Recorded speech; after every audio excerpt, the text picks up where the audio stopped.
What's up, Fish fans? It's Eli Sussman. We are taking a detour from the usual routine this week, midway through minor league spring training, deep into the 2021 amateur baseball season. This is going to be a wide ranging discussion about the current Marlins top prospects and ideal targets for them in the upcoming MLB draft.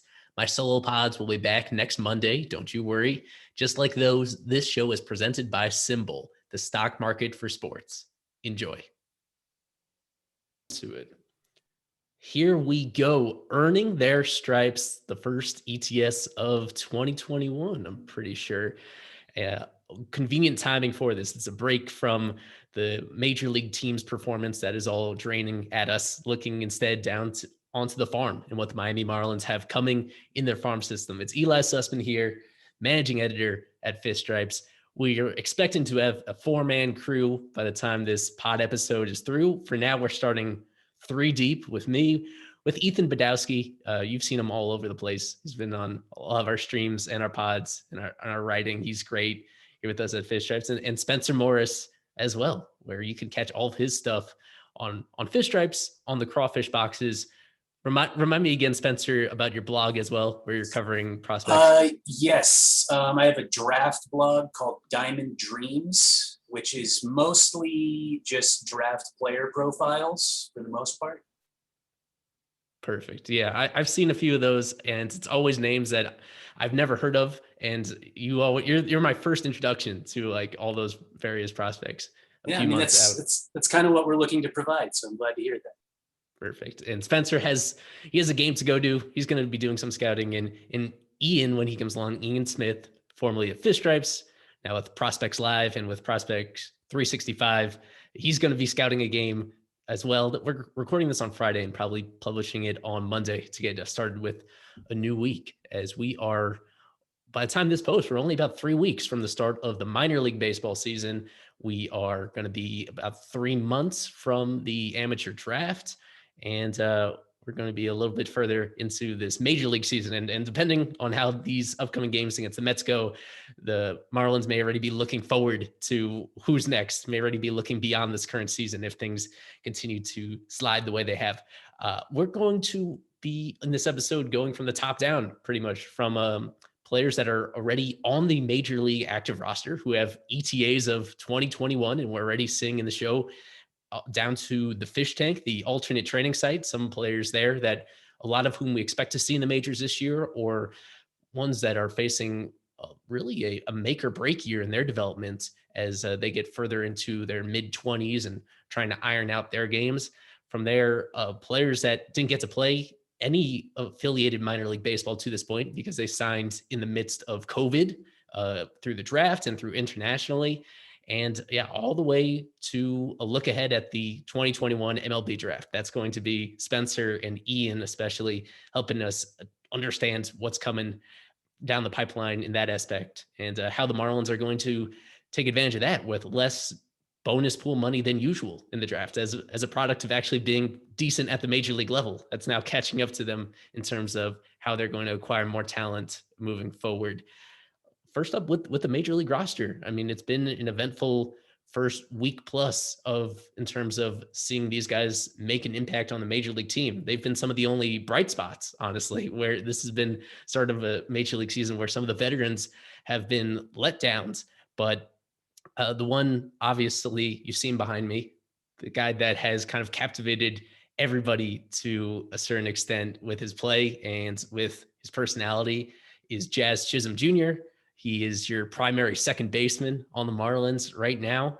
And we're going to start with Ethan on that, about Jazz and how the reality of seeing him as a semi everyday player kind of compares to the expectations we've had of him in the first place. As we're recording this, the overall stats from him, hitting 176, the 671 OPS.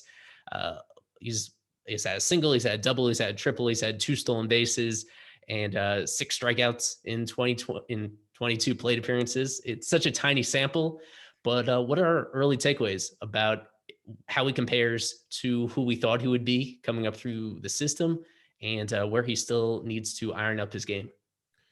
Well, the first thing is that he's just electric, right? So we all knew that, he had this big personality and the way he plays the game. His style of play is, long home runs, speed, athleticism, good in the field. And that's been on display. He hasn't left the ballpark yet, so that power hasn't really been on display yet. But I think the excitement has been on full display for him. He had that triple in the Rays game where Bass ended up blowing the safe, but he just kind of, energized, catalyzed the team with his energy. And we've seen him do that a little bit. It kind of seems like when he missed one game this year, and it kind of seemed like when he wasn't playing, the energy level was kind of down a bit. And you can tell that he brings a lot of energy to this team. But I like his plate discipline. He sees a lot of pitches. He spits on a lot of pitches that are not good ones. And Donnie has talked about how he really sees the ball well. And that's something that I've been really impressed with by him. The results haven't been great. Obviously, he's hitting under 200. It's a really small sample size, but I've liked his at bats a lot. I think the results will come for him, but he hits the ball hard. He sees the ball well. He's disciplined. He's only struck out 6 times, but he's had some problems with the strikeout in the minor leagues. So that's always going to be the thing that might catch up to him eventually, is the strikeouts. So that's something to keep an eye on. But I think, he's been really good so far. He's been really good defensively.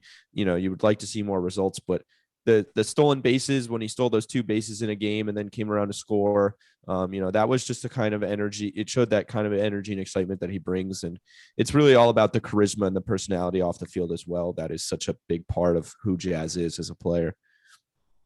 And great timing, even beating his own estimations. Ian Smith is calling in with us. How you doing, brother? Well, I'm finally getting this thing to work, but I'm good now, I think.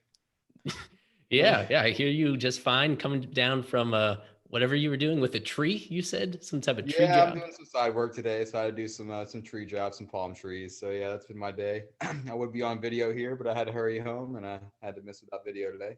No, I appreciate it. Yeah. Well, I already give you a little intro a few minutes ago to let people know that you're the inspiration for us recording today, because early in the week you teased me that Prospects Live is finally putting together that Marlins list relatively soon.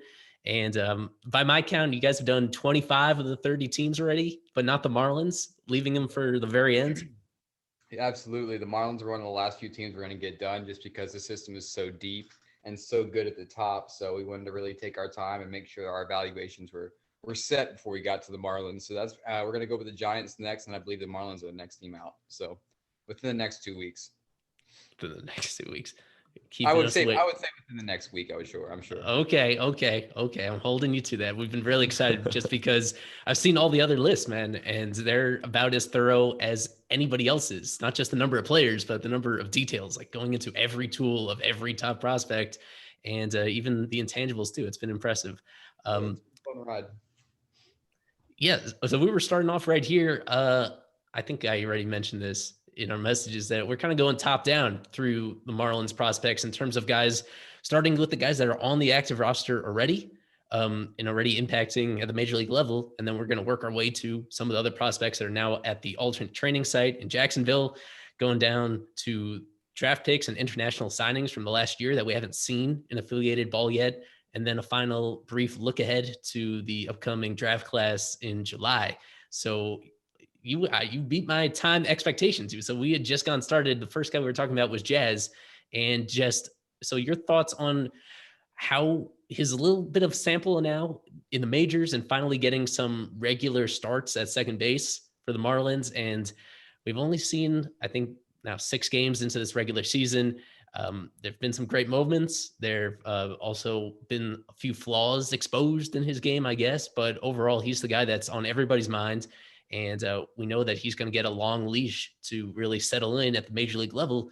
I mean, how is his early major league career comparing to what your expectations were coming up through the minor leagues? Like, how close is he to being the best version of himself? And what are the next steps that he still has to iron out to be like a perennial above average, if not all-star caliber player? Yeah. Leading with Jazz. Absolutely. I think he's looked like he belongs a lot more than he did in his cup of coffee last year. His chase rate is extremely high. He's not chasing balls. He's still striking out to his advantage. He's going to strike out his whole career. That's just something we're never going to get away from. But I think what we're seeing now in Jazz is something that's extremely exciting. He can play every day right now, I believe. He's gonna hit the ball hard. I think his average exit velocity right now in the first 2 weeks, I think, was over 91 miles an hour, which is above average. He's hitting the ball very hard. Of course, as I just said before, he's going to strike out. He's not going to expand his zone. He's short to the ball. He's finding himself quickly. He knew this team was going to push him forward, almost the same way they did with Lewis Brinson a few years ago. But he looks to be ready this year. It's going to be some bumps in the road, like you said. It's only been 2 weeks, and that's going to continue. But I think we're really close to seeing what we can see in the future with Jazz Chisholm. I think he's going to be a perennial, maybe 250, 260 guy with 2020. But that's just what he is, and I think that's going to be a great player for this Marlins organization going forward. I don't think he's going to be a 300 batter or anything like that, but this is the type of excitement and leadership that he's already showing as a young player that we're going to see for a long time. Spencer, is there anything else you want to add on Jazz before we move on to these pitchers? I mean, I don't have much to add that hasn't already been said. I think that I agree that this year, as compared to last in the majors, his swing decisions have looked a little better. And that's really just a continuation of a trend going back into his minor league career as well. I think he's been on a good trajectory in that part of his game.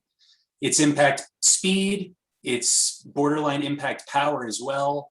I think that, his defense has looked overall quite strong at the big league level as well. I agree. He's probably never going to hit higher than 260, but the rest of his skill set is such that there's really not very much pressure on the hit tool. So I think he's close to settling in as a long-term above average everyday player.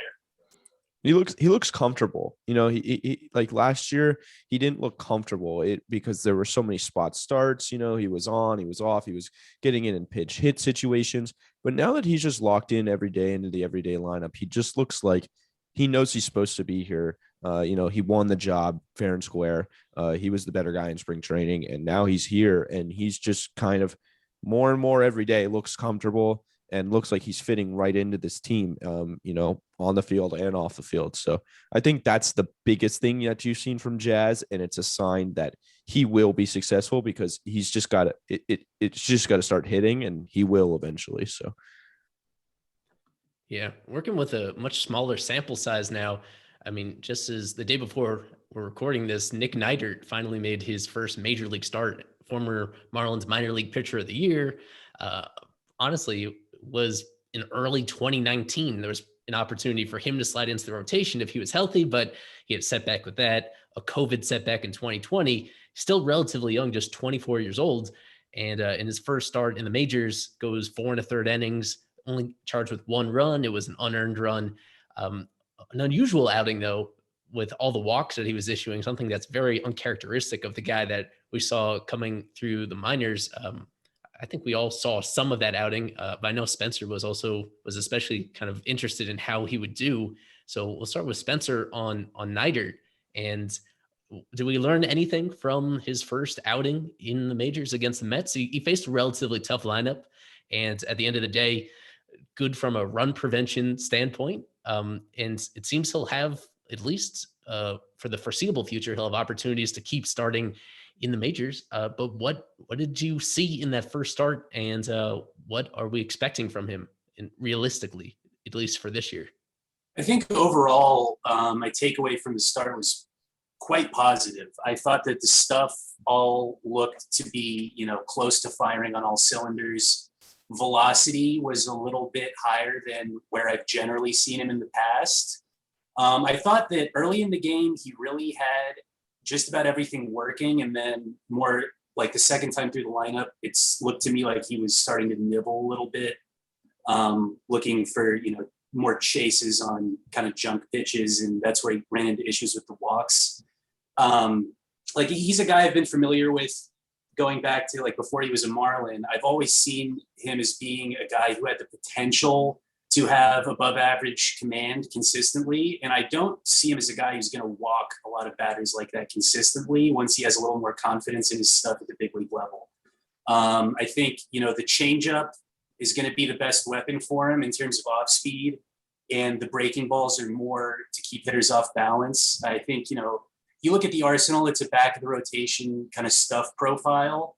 But sometimes these guys who, show a real feel for locating their stuff with a lot of consistency end up with impact command. They can outperform those kind of projections, even if this stuff is a little lighter than what you'd expect from like a typical mid-rotation pitcher. I think it's a little bit of an open question whether or not Neidert's going to have impact command. But I think that, like I said the other day, I think there's enough stuff there for him to get through lineups more than once. And I think he can be like a long-term 4 or 5 starter type. I think that's probably where his role is. But he does a lot of things that I like a lot. He has a broad arsenal. He's willing to go to all of it liberally. And I think he shows a lot of feel.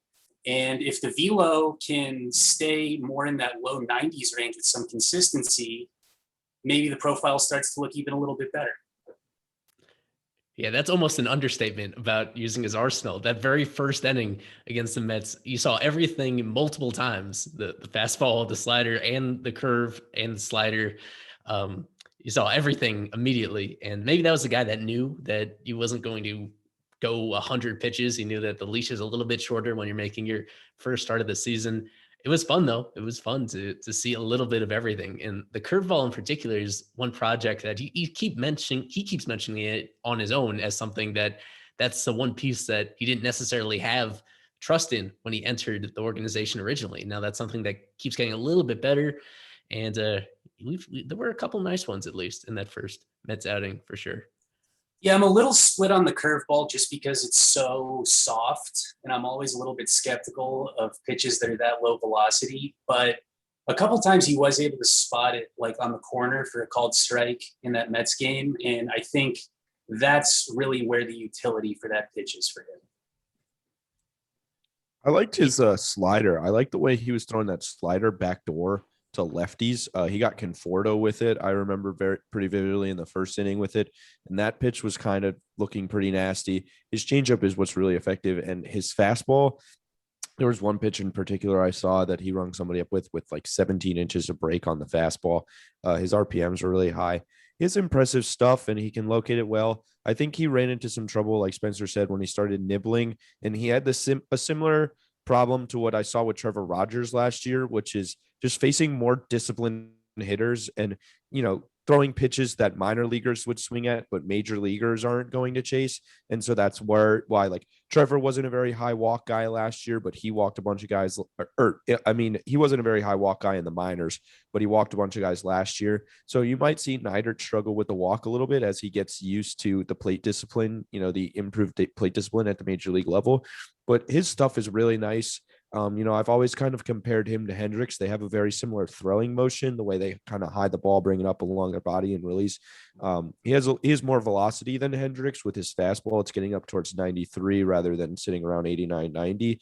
But I thought he was really impressive for his first start. I asked Donnie after the game, I was like, in a guy's first start, are you more impressed with a guy that can battle and work himself out of tight spots, or a guy that can go out there and dominate? And he said, you want to see both, but he did like the way that he competed, and it showed that he can compete with the best hitters, work his way out of tight situations, and he can compete at this level. I definitely think he's got major league stuff, and I think he's a major league pitcher. I kind of said that his ceiling is 3, right? And the floor is kind of 5. And I see him, I'm a little higher on him. I see him more towards his ceiling than his floor, but he's going to kind of be at the back end of this rotation because of how much talent the Marlins have in their system right now. But he's if he's your 5, I think you're doing really well there. I'm looking forward to seeing him next time out when he doesn't have those first start jitters, when he can kind of adjust to the fact that he wasn't getting as much swing and miss as he would expect in the minors. I want to see how he, follows up what I thought was a really nice, for a first start. I thought it was a really nice performance overall. Well, that flows pretty conveniently into a guy that, no offense to Neidert, but I think there's a little bit more to dream about when it comes to Trevor Rogers. Last year in the majors, you saw the ERA, but anybody who actually watched him pitch last year was probably ecstatic by what Rogers showed last year, striking out 30% of the batters he faced, and even more so in spring training. he led the Grapefruit League in strikeouts, the entire Grapefruit League this spring, for a guy that I wasn't thought it even was the whole league. It was the whole league until the last minute. Then Oh, yeah, damn Cole. Lucas Giolito. No, it was Oh, Lucas Giolito that passed him. Yeah, he's pretty good. That's decent company. And not just the results, but Rogers, his velo was even higher in spring than we were expecting. His sliders improved. Ian, I guess there's a little bit of a spectrum here. There's a little range of opinions, but not really. It seems that how high are you on Trevor Rogers and what he could do? We've seen him in one start this year, and he had some jitters in his first inning, but he touched 98 with his fastball, which I think is even higher than people dared to dream about what he could do in a starting role. But he's got the stuff. He's a former first-round pick. He's still so young, but the combination of his stuff and the length of his stride and his delivery, I mean, it's intoxicating, isn't it? It's a fun combination. And like you just said, a first round pick, he's finally looking like what the Marlins wanted in a first round pick now. He gives me the ceiling of a 2 now. He's got 3 pitches he can get whiffs on.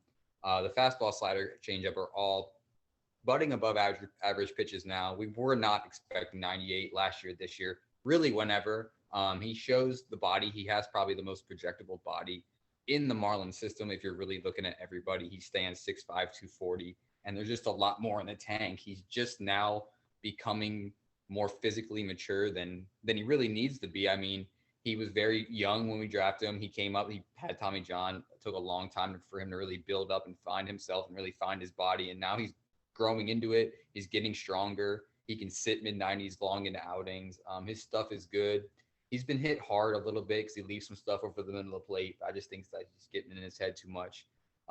He can really continue to build on the changeup because the Marlins have taken changeups in the last couple of years and turned them into plus pitches with ease, pretty much. So what he's done with that changeup in the last 18 months is really tremendous. So from going maybe a 3-4 type of ceiling going into last year, I think it's more of a 2 now. Long term, I think he might not ever reach that ceiling, but he has the chance to. The stuff is definitely there. It's been extremely fun to watch. Last year was just so much fun. I mean, like you said, if you really watched him last year, you would have been blown away. He was probably the most impressive guy in the Marlins organization for me last year, if you're even including Sixto. It was just impressive.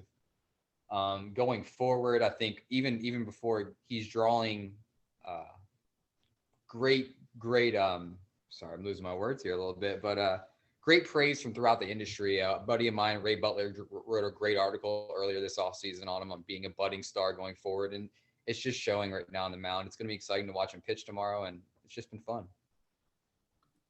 Yeah, sorry, Eli, on the point that, he was better than he looked last year, or, than the numbers might show last year. Like, he had a 6.11 ERA, but his FIP was 4.33. So that shows that he just kind of had some bad luck and was actually a lot better than the numbers might suggest. But he just kind of pitched like he had nothing to lose last year because he wasn't supposed to be there. Nobody expected anything from him. He came up, he was really good. He struck a bunch of people out. And now he took that confidence that I can compete with these guys. I can get out the best hitters in the world. And he's showing it this year where he got stronger. He's throwing harder. His stuff looks a lot better. And he's going to strike a bunch of people out this year and be really impressive. I was a proponent of calling Neidert up and being that final starter when we weren't sure about Sixto or whatever, but he forced the Marlins' hand. He had to be called up because he was so good in spring training. And I'm really looking forward to him pitching tomorrow because I just want to see him continue to grow and continue to use that stuff. And he's I love the way he pitches. It's an exciting guy to watch for sure. Yeah, with Trevor, what was I going to say? It's very unusual to have somebody in this kind of role who barely pitched at Double-A and completely skipped Triple-A. That was a reason why some of us were suspecting that he would begin this season in the minors, just because it's very unusual to have so little high-level minor league experience and yet be like pinned for this very significant role at the major league level. That they want to take it slow. And instead, especially now with a couple injury setbacks in the rotation, the leash is very long on him to prove himself and work. If there's any potential hiccups that he experiences at the major league level, they're going to let him work through it, just because now all of a sudden the team's depth at the major league level is a little bit thin, and he's considered now one of the right behind Sandy and Pablo. He's going to be one of the 3 guys that they're expecting to stick in that rotation for the long haul, at least for the rest of this season, if assuming that he makes those little adjustments along the way. I wanted to finish up though with a couple other guys, the Rule 5 guys that are on this major league roster right now. It was a decision over the offseason that I kind of raised an eyebrow about, would they really be carrying 2 Rule 5 guys on their roster for this upcoming season, knowing that they already had what most people agreed was so much depth at the high minors levels, that do they really need more pitching depth, and were they really willing to carve out the space for both Paul Campbell and Zach Pop? To this point, they're both on the roster. We've now seen both of them pitch in regular season games. And I want to spend more time on Paul Campbell. One, because I know Spencer has been following him pretty closely for years, even before the Marlins added him, and he's a pretty unique pitcher. I mean, Spencer had an article about why his pitch characteristics are very unique relative to just about anybody else. And we're recording this before the end of the series, but he is considered the likely choice to start on Sunday and make his first major league start. Again, going back to the fact that this organization is a little thin on starting pitching depth at this very moment at the major league level, that he's all of a sudden going to play a pretty big role on this team immediately. To this point, though, we've seen him at least once pitching at the major league level, and he did pitch a couple times, of course, during spring training as well. So we'll have Spencer just weigh in on Campbell and exactly what we know about him so far, and whether or not all this will translate once he's actually in a starting role instead of in like a mop-up relief role. Sure. Yeah. As you alluded to, he is pretty unique in terms of his kind of stuff profile, mainly for the reason that he doesn't throw especially hard, but he produces a ton of spin on all of his stuff. Velocity and spin rate tend to be fairly correlated. So it's sort of unique to see a guy who his spin rate like vastly outstrips his power, essentially. And that applies to both the fastball and the breaking stuff as well. He also, he throws 2 different breaking balls. And what I've been most struck by watching him is like throughout his career is that the breaking stuff does move a lot, but hitters just don't seem to bite on it very often. It looks pretty good out of his hand, like from my perspective, but for whatever reason, it seems to me like hitters just don't have much difficulty picking it up. And he hasn't been a big whiffs guy really at any level. He has pretty good command of a 3-pitch mix. The fastball velocity isn't bad. It's more just kind of in the average vicinity. And I'm not sure where it's going to go from here. I thought the debut was pretty impressive in the sense that he was commanding all of his stuff. He was hitting his spots for the most part. Obviously, he handled multiple innings before he ran into trouble in his first taste of the big leagues, which that takes something to do. But I'm not sure that I see a swing and miss offering here anywhere in the arsenal. And for that reason, I do think that his long-term role is probably in long relief, emergency starter kind of territory. Like I've said when I've written about him, maybe they get him in the lab, they can work out a tweak to one of the breaking balls that gives it a little more swing and miss quality. But that's, something that is tried with a lot of pitchers and succeeds with few. So we'll monitor that. But so far, I think, he's a guy who's pitching to weak contact more than he is to strikeouts. And there's a ceiling on how much value that can provide. But the underlying pitch data remains very interesting. Here on the Fish Stripes podcast, we're celebrating 1 month of partnership with Symbol, where you trade sports teams like stocks and earn cash payouts when your teams win. Symbol has blended sports and the stock market to offer you a new way to invest in and profit off your sports knowledge. Join more than 2,000 early adopters who have started to invest in their favorite teams. Visit www.symbol.app, SIMBULL.app to create a free account. Please use the promo code FISHSTRIPES for a $10 bonus on your first deposit. We're trying to help you. FYI, the current share price for Sim Marlins is $25.96. Cheapest team in the National League East for now. Visit symbol.app and use the promo code FISHSTRIPES for a $10 deposit bonus to help build your portfolio. Invest in what you know. Invest in sports. Figure it out. But from here, we'll move down to the fish tank, as I call it. And that name, it hasn't gone to stick yet, but that's what we're going to call the alternate. We're going to get site. it to stick. Me and you, Eli. I'm going to start eventually. I'm going to make sure every time I refer to it as fish tank, and we're going to get it to catch on. Yeah, because alternate training site, that phrase just does not work for me. And I'm disappointed. I hate it. It's disappointing that all of baseball couldn't figure out a better alternative. They had a whole offseason to like figure out how to rebrand that and make it more catchy and make it less condescending to the players as well. For the Marlins especially, they have a whole lot of talent that are there right now training in Jacksonville. As we mentioned up on top, the minor league season delayed a little bit. It starts on May 4th, fingers crossed. And in the meantime, they're using the AAA facility in Jacksonville to house all these guys, most of whom we expect to start the minor league season at AAA, but some of them are have already been optioned to AA and could go down there. Some of the other ones, there's a little bit of maneuvering that could go on there, but just generally speaking, these are guys that are relatively close to being major league ready. Some are more of depth pieces, but others are some of the best prospects in the organization. I wanted to run through the pitchers that are down there right now. And the obvious one is Sixto Sanchez. We don't need to talk too much about him right now because one, he's still recovering from a minor shoulder injury. And we already know all about Sixto.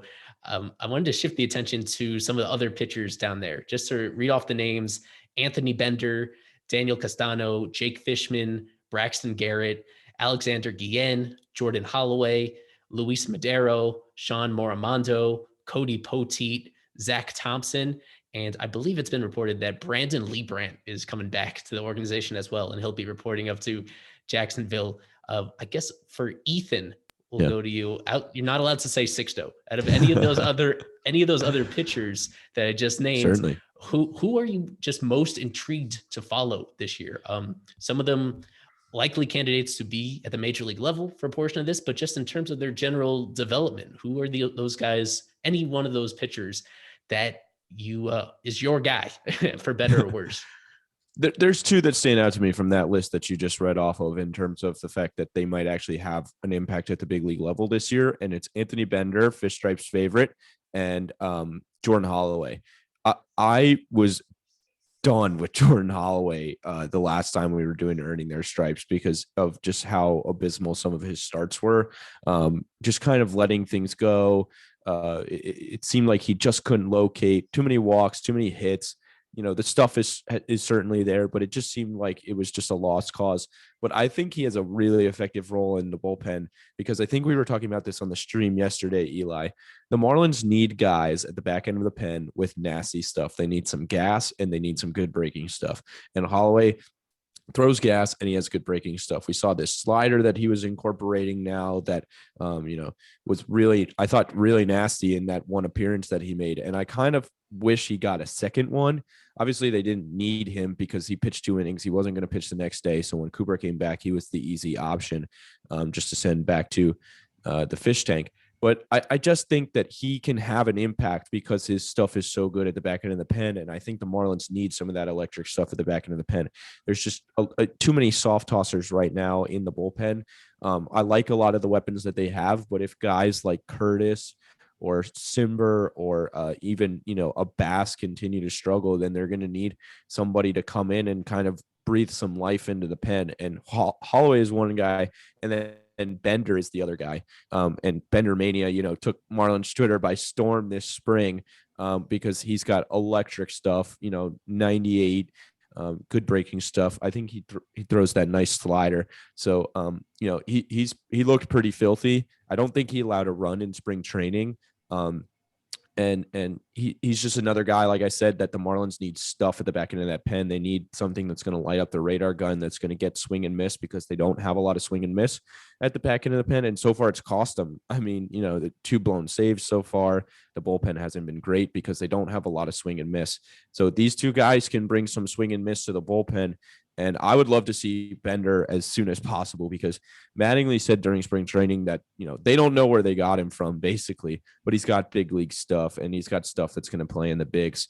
And so I would really love to see him, get his opportunity, because hell, if the bullpen keeps pitching like this, they're going to need as much help as they can get. So I'm guilty of being in somewhat of a Marlins bubble when it comes to prospects. So for Ian and Spencer, just being honest, did you have any idea who Anthony Bender was until spring training? Had you ever seen his name? Had you known anything about him prior to this? Never. It And might have popped up in my head, but it wasn't somebody I knew. but I'll tell you, once I saw him pitch, I was wondering why I had never heard of him, because the stuff certainly seemed like, I feel like pretty it's like notable stuff. every year. You find some guy every year that just has this gas, and you're like, oh, okay, another one. right. Well, that's the thing with bullpens now, right? Is like nobody's spending a ton of money on bullpen arms, because you don't have to, because 1, they're so volatile, it changes so much from year to year, and 2, they're coming from, they're pouring out of major league systems right now. You know what I mean? You find a guy like Zach Pop who comes in, the Orioles didn't want him, the D-backs traded him, you know what I mean? And he comes in and he looks like a guy that could be a serious contributor to this pen.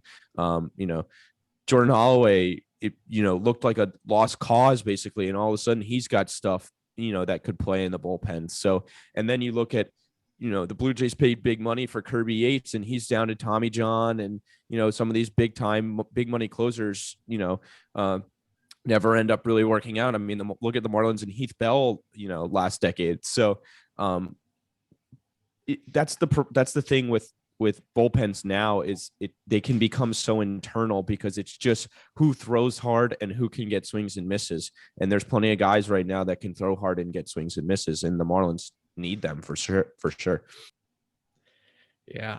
Final word on the pitchers down there, focusing on Braxton Garrett. Just like Trevor Rogers, a former first-round pick, someone we got to see in the majors a little bit last year. Debut was underwhelming, I'd say, mainly because his fastball velocity in those starts was lower than advertised. He was struggling to crack 90 miles per hour. But in spring training this year, really refreshing bounce back in that department. He looked more like the top prospect that he is. I'm sure we'll see him in the majors this year, but just like Trevor Rogers, he's someone that had basically no high minors experience, which means that it's understandable that they'll be moving him along a little bit more gradually. Whether he starts this year he'll probably start this year in Jacksonville at AAA, but we'll want to get a bunch of starts under his belt just to be sure he's totally ready. But I'm intrigued to see how much better he looks this year now that he's feeling more like himself, put on a little more strength. And we already know about his signature curveball. That is one of the most prettiest pitches in the entire organization. On the position player side, also at the fish tank as of this moment, first one in alphabetical order is Eddie Alvarez, the speed skater. But in terms of the actual prospects down there, Jose Devers, Lewin Diaz, Joe Dunand, Gerard Encarnacion, Monte Harrison, Brian Miller, Demetrius Sims, someone that surprised me. And technically, Isan Diaz has graduated out of the prospects phase, but he's down there as well. So from reading off all those names, we'll start with Spencer on who you're intrigued by among that list of players. A few of them who played in the majors last year, and a bunch of them that are already on the 40-man roster that we expect to see in the majors this year. It's an interesting group. Which one of them really sticks out to you and has the most to prove or grow during this upcoming season?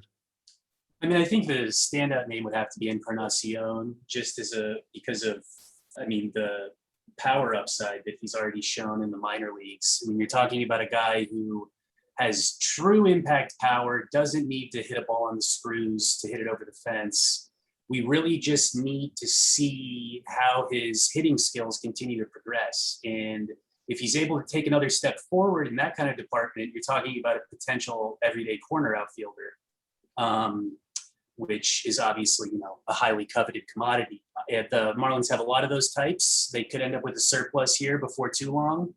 But yeah, I mean, Harar, I will say that I do think there is some level of hope for Hassan Diaz to have a big league career still, which is a take that I don't see echoed very often on Marlins Twitter.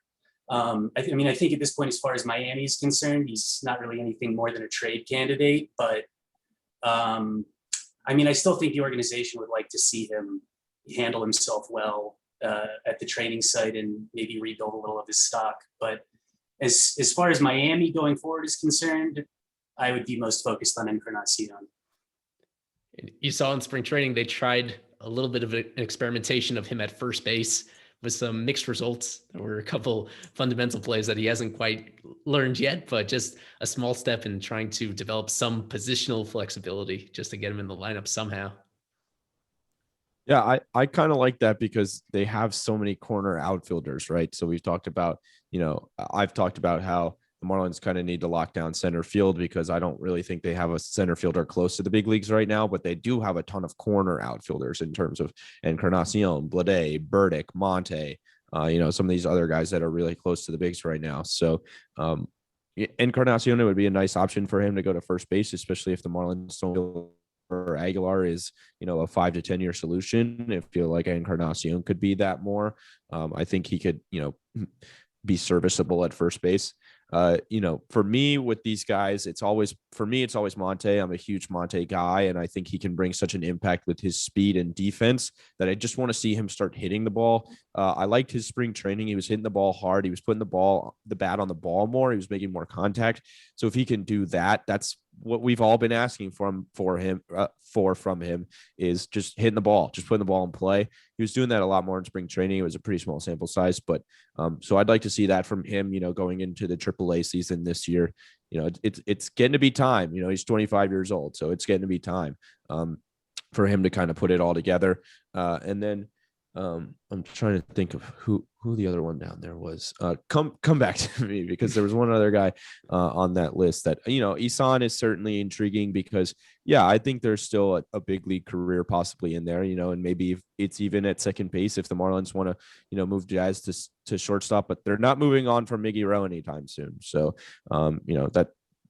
it might be in a trade candidate situation. But some of these options down here, it's really the guys like Blade and Burdick. Lewin is the guy, and Devers are the two guys that I kind of wanted to mention. Lewin hits the ball hard, the bat on the ball. God, I can't speak right now. But he just hits the ball hard every time he makes contact. And he's a really, really intriguing prospect. The Marlins, I know, are super, super high on this guy. And I'm high on him as well. I thought he struck out. He didn't make a ton of contact in the bigs last year, but like I said, he was driving the ball when he got the chance to. I liked his spring training ABs. He was seeing more pitches. He looked more comfortable in the box.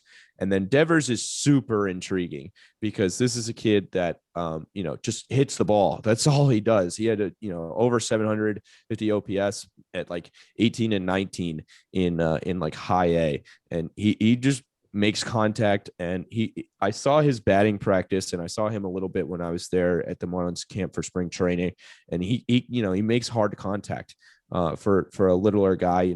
Donnie said he's beefed up. He went from like 155 soaking wet to now I think he's up towards 180 or something. So he's filling out more as he gets older. He's a very intriguing prospect. He's got a smooth glove. He can play both sides of the bag. So I've liked Devers. I've had my eye on Devers since Ian and I were doing Earning Their Stripes back in the day. And he's another guy that had a good spring, looks really impressive. I know the Marlins really, really like his potential. So. Yeah, to double back a little bit on Harar, I really don't want to see him at first base right now in his career. I think they need to maximize if he can be a corner outfielder at the next level right now, because that's something that they don't know if they have that yet. Having Lewin being so close to the majors, it gives them chance to work out some kinks with Harar at first base, but I'd just rather not see that. He has the potential to be an everyday right fielder for me. His arm strength and power is unparalleled in the system. But another couple guys I want to mention is Brian Miller and JJ Bleday, obviously. But Brian Miller, I think, is a guy who's going to get a chance in the majors a lot sooner than we think. if Dickerson keeps faltering as much as he is in left field, I think Brian Miller can get a shot by June or July at the earliest, I think. And he puts the bat on the ball as well as anybody in the organization. He had a long track record of hitting in the ACC in college, and he's hit once he got into the Marlins minor league. So he's a guy who really doesn't get any talk because the bat's not truly impactful, but he does a lot of things well. And I think he's going to be in the majors this year and sooner than later. And of course, JJ Bleday, I can't go without talking about him. The hit tool looked really good this spring. He hit a couple balls extremely hard, opposite field homer. But I think he's the next guy in line behind Miller in left field. I think there's a chance we see both of those guys this year.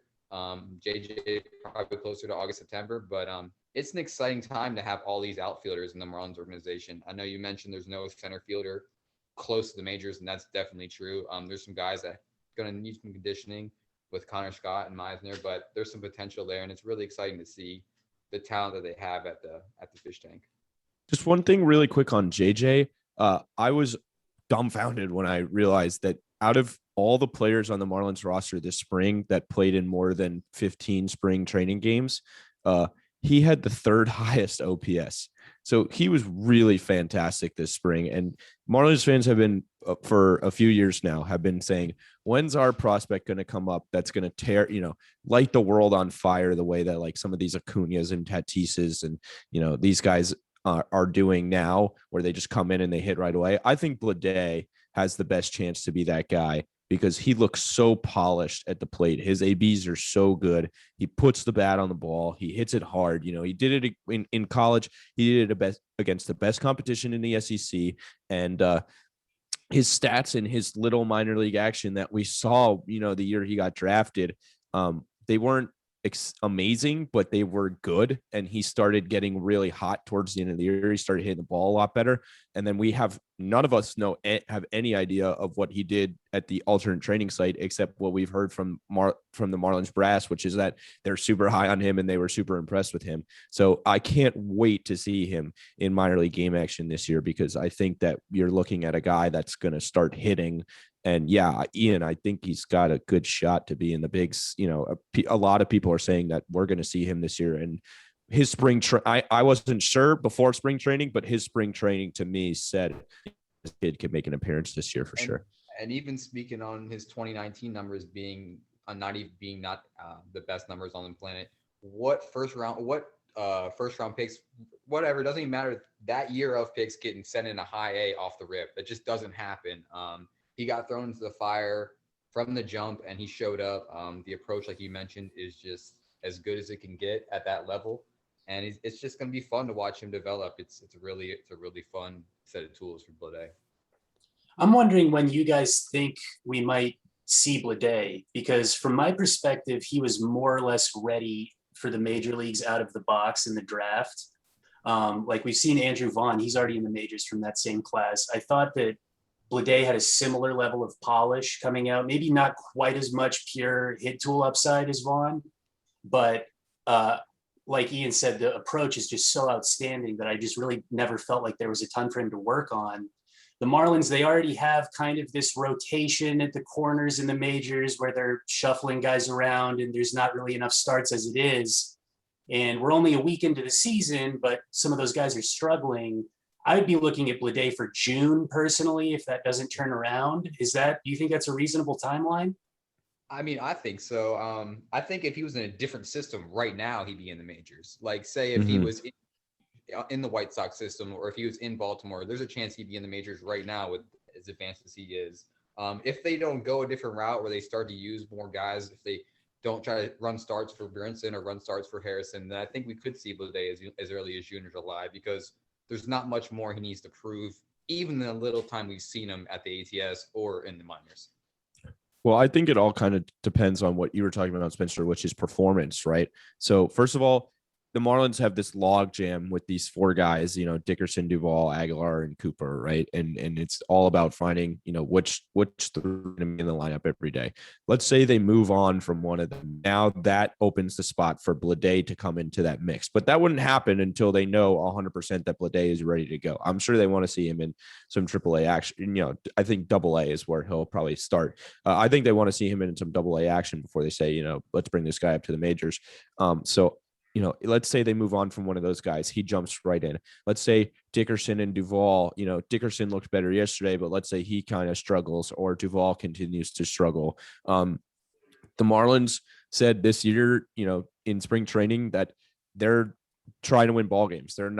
They're done giving guys opportunities. They're not at that stage of their rebuild anymore. They're going to put the team on the field that's going to give them the best chance to win ball games. And I feel like if they think that Blade gives them a better chance to win and score runs and create offensive production than what we've been seeing so far, which has been not a lot of offensive production, then he's a guy that he's the first name that certainly fans are going to be calling for because of who he is in the system and with his ability to hit the ball and the way we saw him hitting in spring training this year. Yeah, I think that he's right there. He's right on the cusp of a guy that you're going to say, when we need somebody, if Duvall continues to struggle and Dickerson continues to struggle, or they move on from one of Aguilar and Cooper, whatever the case may be, he's the first call that you would give. So June might be a little early. I'm one to kind of, I didn't think he would be up this year at all until I saw him in spring training. So I'm going to kind of be cautiously optimistic and say towards the back half of the season. But if he's lighting the world on fire in AA and the Marlins are struggling on offense and they need a jolt, I see no reason that they couldn't call him up in June. My oddly specific prediction is going to be August 3rd is when they call him up. It reminds me a little bit of Isan Diaz a couple of years prior, where he was lighting the world on fire in AAA. I mean, this is a greater caliber of prospect, more complete prospect, I'd say, than Isan, but they waited as long as possible to trade Starlin Castro and open up that spot at second base. And they got pretty close to the deadline and they got no takers on him. And then they just said, well, fuck it. Let's move Starlin to third base and bring up Isan to play every day at second. And I think it will just be the same thing relative to these other veteran outfielders that they have, just because of all this depth that they have, that it may go down to the trade deadline. Hopefully the team is more competitive than it is than it was in 2019. And it's, maybe they won't necessarily be looking to trade away all the veterans ahead of him on the depth chart, but I think they'll use all that time to evaluate what they have in those vets and how much value they have before moving on. And then I think just within days of that trade deadline passing, I think that's when they call up Blade and kind of insert him into an everyday role. I can understand the case for him being up earlier. Again, the comparison to Isan might be unfair to Blade because he is just a more well-rounded prospect at this point, a more polished one. But when you look at examples of other really top-tier prospects in recent years around the league, that teams are more aggressive with bringing them up quickly, as soon as they don't necessarily care about the feelings of those veteran players, and they will bring them up when they think they're ready. The Marlins potentially, they've been saying that they want to be a team that operates like that in putting the best possible players on the field when they're totally ready. So there's a scenario where he's up earlier. I think it's a surefire inevitability that he'll be in the majors at some point this year. I would guess early August is my best guess with Blade. The reason why I didn't mention him introducing all the fish tank guys is because I need to double check with the team, but I don't think he's at the fish tank right now.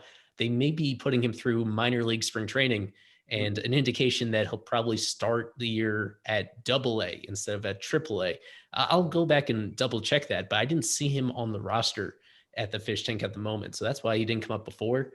That was me jumping the gun there a little bit. Just had to talk about him. Well, I think we all wanted to talk about him. So that's a good call by you. I'm sure he'll be up. Like I said, he's going to make the majors at some point this year, and that will surely involve some time up at Jacksonville on his way there. For this very moment, though, I think this is an indication that for at least the first half of the season, I think they are going to make sure to give him a lot of reps in the minors before pulling the trigger and starting the clock on him, because once he comes up, he's probably not going to be going back down at any Right. point. And I think, I think the going with him in AA actually does make sense. It's counterintuitive, but generally there are better prospects at the AA level than the AAA level. A little less polished, but more talented. Especially think, pitching. Yeah, especially right. pitching. And I would assume they plan to call him up directly from AA or a very short stay in AAA in between. So I think that's sensible. And I also think the thinking of him coming up after the trade deadline makes a lot of sense. I know that Cooper is a guy who we've heard has had some trade interest on the market, like back in spring. Maybe, we get closer to that point in the season. The Marlins most likely won't be in playoff contention, and there could be some callers on him to open up that spot. So I think that makes sense. I think the Marlins are in an absolutely perfect position with Bidet right now. They don't have to force their hand in any way, whether it's playing him earlier or playing him late. Really, he's gonna play. They're gonna play him when he's ready, like we were all saying. But I think they feel it's comfortable as they can be with Bidet right now where he is. We're here on Earning Their Stripes, checking in with Ethan Podolsky and Spencer Morris and Ian Smith. Covered a lot of these upper minors and major league ready guys. And I want to go back to Ethan because he's back to Ian because he's putting together part of this Prospects Live Marlins list that's coming out later this month. We've touched on a lot of individual players, but I'm curious if there's anybody in particular. I'm not sure how far along you guys are with finalizing the list, but players that may appear on that PL list that don't appear on other Marlins top prospect lists, guys that you think may be overlooked by some other evaluators, either for recent changes that they've made or just really inexperienced guys that we haven't seen in the affiliated minors minors yet because of the canceled minor league season. Are there any big time sleepers that jump out to you that people should be putting more respect to? I will let me give me 1 second here. I will go back and go through other lists, but I know I can't give you an exact number on how deep this list is, but there's definitely guys in the bottom half. And there was a guy who's not that low. A guy who I really wanted to talk about on this podcast was Evan Fitterer. He's going to be in the lower half on a lot of people's lists, but the kid is nasty. He's got probably the best four pitch mix for his age in the system. He throws everything with pace and with high spin. He has a good feel for a changeup already, and probably the best place he can be for a changeup right now, as you mentioned earlier. But he's a guy who's lower on lists because we haven't seen so much of him. We didn't see much of him going into the draft. He didn't play at a lot of showcases going into his draft year. He played in the area codes, but other than that, he wasn't really everywhere. So he's a guy who really has been just kind of skating under the radar. We're going to see him a lot in Jupiter this year. I think he's going to make a bunch of starts, probably 20 plus in Jupiter this season. He's very advanced for his age, and I think that's a guy who's really low on more lists than he should be. And I think he's going to blow up the system this year. Yeah, I was shocked to see him at 28 on pipeline list. I was really, really surprised that he dropped so much because he was in the mid teens to maybe high 20s when he was actually pitching. And so I was really shocked to see him drop all the way down there. But that's a guy, high school guy that a lot of Marlins fans are really high on. So it's nice to hear, some encouraging discussion about him, because he's a guy that I think people might have forgotten about that could impress a lot of people when we finally see him in action this year. I also love Fitterer. I've always been, he's a guy I haven't gotten a ton of opportunity to see extensive video, across a ton of different starts and timeframes, but everything I have gotten a chance to see, he shows stuff. And he also shows really outstanding feel beyond his years. He has a great breaking stuff, and he also has great command of it that's beyond where a lot of older pitchers even are. So I think there's definitely a strong possibility that he's a long-term rotation piece. Yeah. I wanted to wrap up. The last subject we wanted to tackle is the draft coming up, where the Marlins are in an unusual position because they made the playoffs last year. So that dropped them all the way down to the middle of the first rounds. The slot value for that pick is in the mid $3 million range, which is quite a change of pace after spending $6.5 million on Blade, close to $7 million on Max Meyer. They'll be looking at a very different type of prospect with their first rounder this year. But this is why we're very happy to have both Spencer and Ian on here, because they probably pay just as much attention to the amateur draft as they do to the actual professional prospects. And they certainly have a better perspective than I do on what's coming down the pipe. Like with a lot of these evaluations, it's tricky because we barely got any data during the 2020 spring to judge it on. But of course, there were other showcases later on in the year as we came back from COVID, and now we're about halfway through the high school and at least the college season. We're pretty far along, and we've seen some movement in terms of how some of those players are being valued. With we'll go to Spencer first, just about some of these general characterizations you can make about this draft class. I think even casual fans, they know about Leidert and they know about Kumar Rocker. Sure. Yep. They know that. And because I know that, and I've been able to see them pitch, we know that they're not going to fall to number 16, right, though. I wanted just more of a general breakdown about this draft class and anything unique about this draft class compared to previous years. For people that aren't aware, this is going to be a 20-round draft, which is much better than last year. Last year, only 5, but it's a big shift from the previous format, which was 40 rounds. So yeah, just some of your general introduction to what this class looks like and how teams are going to be approaching it. I mean, I think for me, kind of the biggest storyline thus far since play kind of resumed at the amateur level is that the expected kind of top tier of college hitters has underperformed greatly.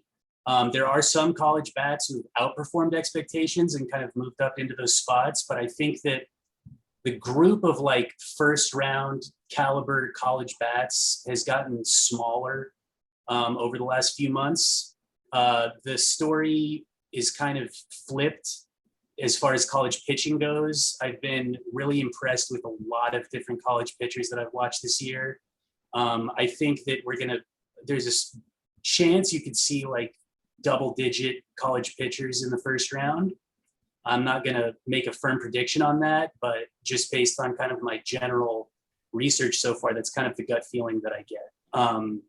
I think the strength of the draft overall is in the college pitching class, which is, that's kind of an interesting wrinkle considering how the Marlins used their draft picks last year, where they drafted, I believe it was 4 college pitchers out of 5 picks. 5 out of 6. 5 out of 6. 5 out of 6. If you include Kyle Hurd at the end, it's no longer part of the organization, but yeah. That's sad. Yeah. So No, go ahead. Moving on. No, Ian, go ahead. Ian, go ahead. But yeah, I'm glad you started with the college hitting underperforming so far. It's really been just not awful to see, but it's been tough to see. There's guys that are really almost pushed themselves out of first round contention at this point for how bad they've started their season. You look at, we're going to start with the guy, Ethan, I'm sorry, but we're going to start. Don't tell me he fell all the way out of the first round. Don't tell me that. Come on, man. He's hit 10 dingers this year. it's moving that way. Judd's having the worst start he could have had to the year. He's hitting for power. He's driving the ball out of the park, obviously. But I saw him crush a dinger the other night. I was there against who did we play? FAMU. He crushed a dinger, yeah. 2-mile-an-hour bender that just like floated to him. But anywho, he's not expanding. He's not chasing balls. He's really just guessing at the plate. He's not going up to the plate with really any plan, and it's really showing right now. He's struck out, I think, in the 35% range right now or something like that. And that's just not going to play at the next level. You don't see guys with that kind of high K rate get drafted high. It just doesn't happen. But he's a guy who's the college hitting has just been bad. You can really look at 3 or 4 guys who might be the only bats drafted in the first round, guaranteed. Guys like Henry Davis and Sal Frelick, and maybe even Christian Franklin could be guys that might be surefire first rounders. But other than that, it's tough. College pitching is great. Kumar is starting to get a little scary. The last 3 starts have been stressful. His velo has been down in the 89 to 91 range, which is just not ideal for him. Slider is the best pitch one of the best pitches in the draft. The lighter fastball is really creeping up there on me though. But Yeah, and other than that, another strong spot in this year's draft is high school left-handed pitching. There's a few guys that are in that fringe first round CBA range. Josh Hartle, Anthony Solometo, Maddox Bruns is up to 98 from the left side with command. So there's guys, Gage Jump, I wanted to mention here today. There's guys right now at the left-handed side who could be first-round names, but this draft overall is really weeding itself out with the top tier talent at the top and the lower tier talent just middling in as well. I want to just ask one quick question to you guys on Judd, because he is a Gator and he is a guy that I've long wanted the Marlins to take. But could he be like kind of like Cam Meisner, where he was, one of the best, some of the best tools in the draft, and then he just didn't really hit his final year in college, and that caused him to fall, and a team like the Marlins, ends up with him in a CBA type situation? Is that what you're looking at with Judd here? I think that it's a little different situation. Ian might disagree with me on this, but for me with Meisner, what I saw with him was in his draft year, he started out absolutely on fire, and it was looking like he was going to go in the top 5, or at the very least the top half of the first round. And then conference play came and he fell apart. And if you look at where the numbers ended up, you can see just how bad he was over that part of the season. But I didn't see the issues that I saw with him at the plate weren't as concerning with what I saw with Fabian so far this year. I think with Fabian, you're looking at a guy who we're just not sure if he's ever going to hit off speed at all. With Meisner, I think there were some swing characteristics that could have been cleaned up. And the biggest issue is just that his timing was completely out of whack during that part of the year. And that's why I think teams looked at him and they saw issues they felt were fixable. I'm not sure that there's that much confidence with Judd right now. It's scary. Like, you went into the season thinking Judd was going to be a surefire top 5 pick. And then he had a strong summer in the Florida League, faced good pitching. And then he came out this year and has just looked, I wouldn't say flat, because he's still hitting the ball very hard. His exit velos are through the roof, but his swing path is very troublesome. He's going to have to really go through that and go through a long process of fixing that swing to really be impactful at the next level. So that's a guy, like you mentioned, Spencer, who's really raising a lot of red flags right now for teams. And it sucks to say that, because he's a guy, big Gator fan myself, who just, it sucks to see him going through these struggles right now. But it's here. It's happening. Well, our whole baseball team has looked flat so far, coming off of consensus number 1 Absolutely. ranking, and then They we've fallen, fallen down into the Very teens easy. in the rankings right now. So yeah, it's not a surprise to Big me that series Judd is, against but Tennessee. it's definitely a guy that, for me, as a couple years ago, I thought the Marlins were going to be picking top 5, top 10 this year. And so he was a guy that I've had on my radar for the Marlins since he was a freshman when I went to watch him. And I looked at this guy and I'm like, this guy's got to be a top MLB draft prospect, right? And then I looked at some lists for his year and, he was a top 5 guy. So certainly a guy that, like a Meisner, that if he falls, I don't mind the Marlins taking a flyer on, because he's got tools. He's a really, really good defensive center fielder. And I mean, for me, it's like a heart pick there, but I certainly, if he falls, like, a top 5 talent, and hypothetically, coming into the season, falling for the Marlins, that could be somebody that, with the outfield talent, you might want to just take a flyer on. But I think the overall, for me, I don't know too much about, individual prospects in the draft, but one position I want to ask you guys about, because this is where I think the Marlins kind of need to attack and pick up an impact prospect in this draft, is catcher, because they don't have one in the system right now. Will, you're talking about Will Banfield being the best catching prospect in the system, and he's fallen off radars because he struggled in his last MLB minor league action. So I just want to ask you guys about the catcher class, because I think overall that should be what the Marlins are looking at most, to try and get an impact catcher into the system, just to give you another option, because Alfaro's struggling. Wallach, we know what he is. He's a backup catcher in the MLB.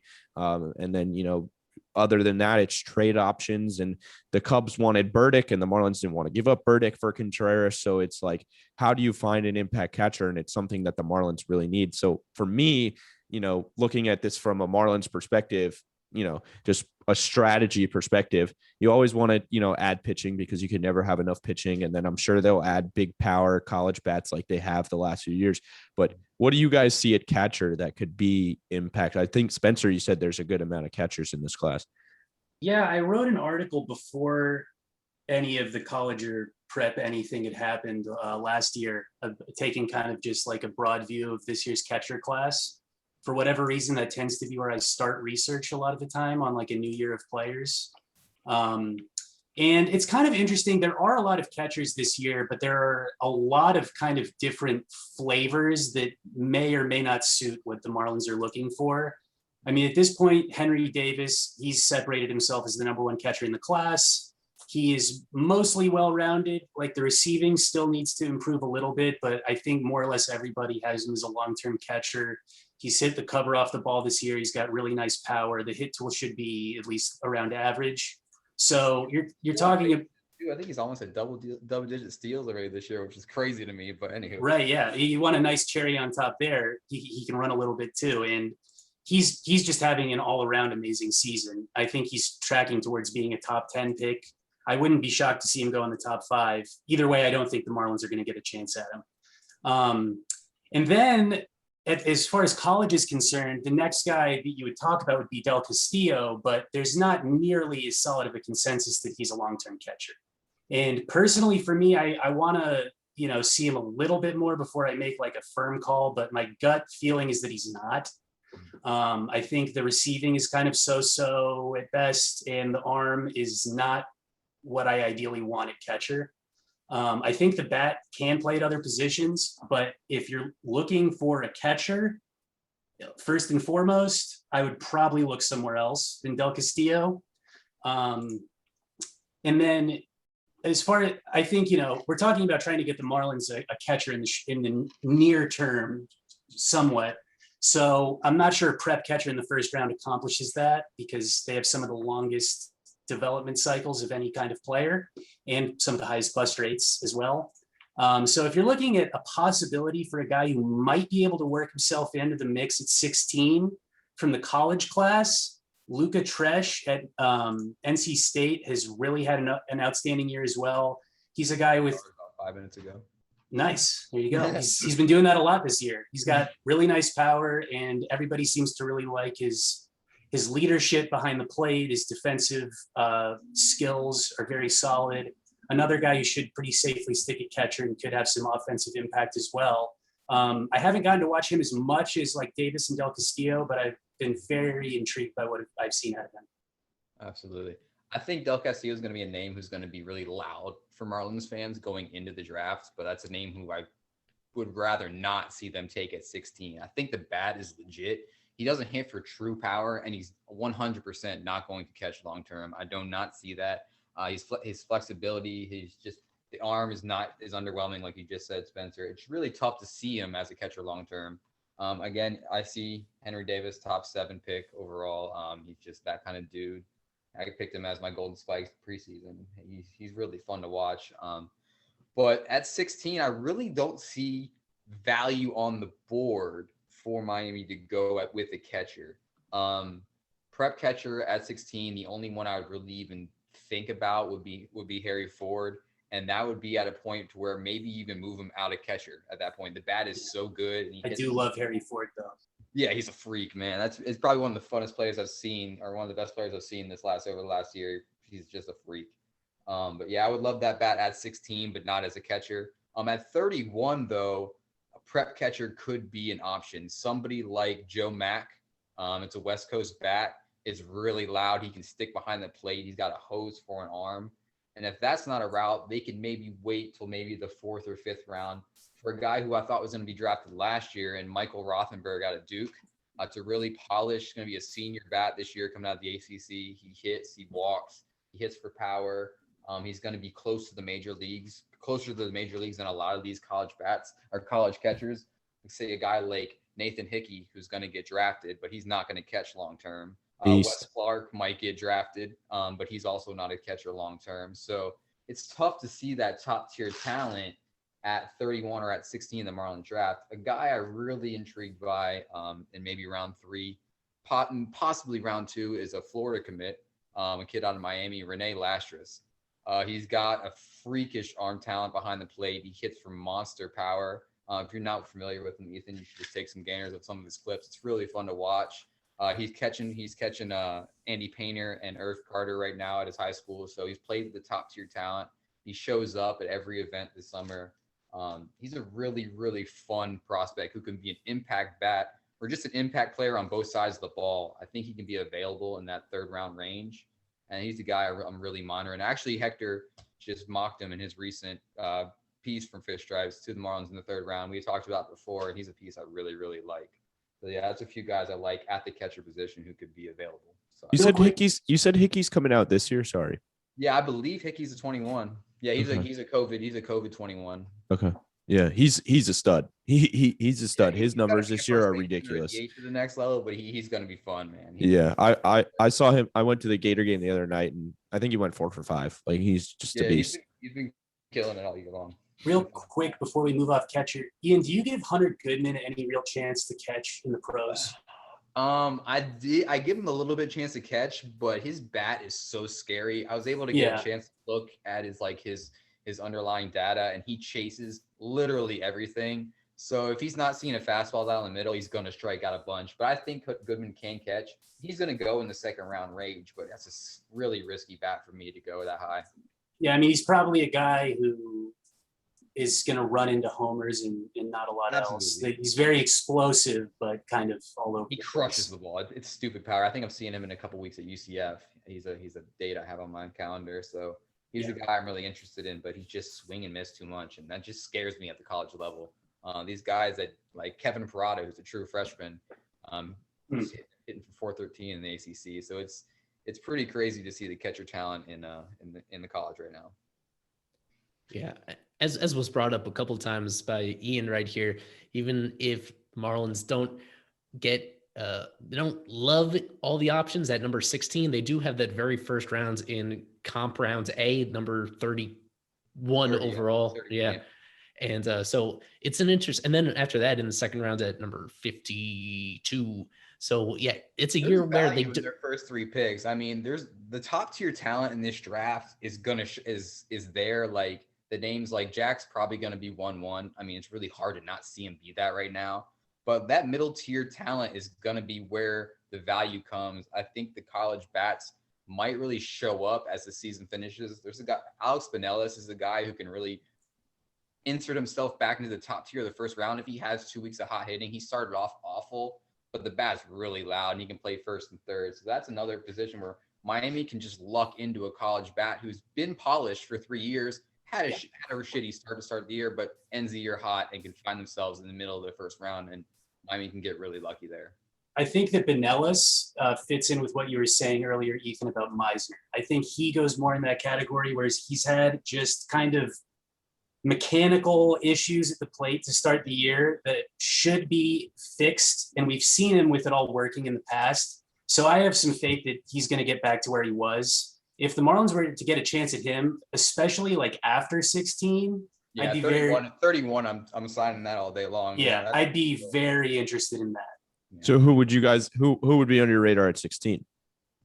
Well, I mean, I think that the pick that Baseball America gave them makes a lot of sense. Just it's Sam Bachman out of Miami, Ohio, just because I think that you look at his profile, it kind of falls in line with some of the pitchers that they took last year, particularly like Kyle Nicholas. Bachman's a much better prospect than Nicholas was, to be clear, but I think he fits in that same kind of family of pitchers that this Marlins regime seems to be looking for.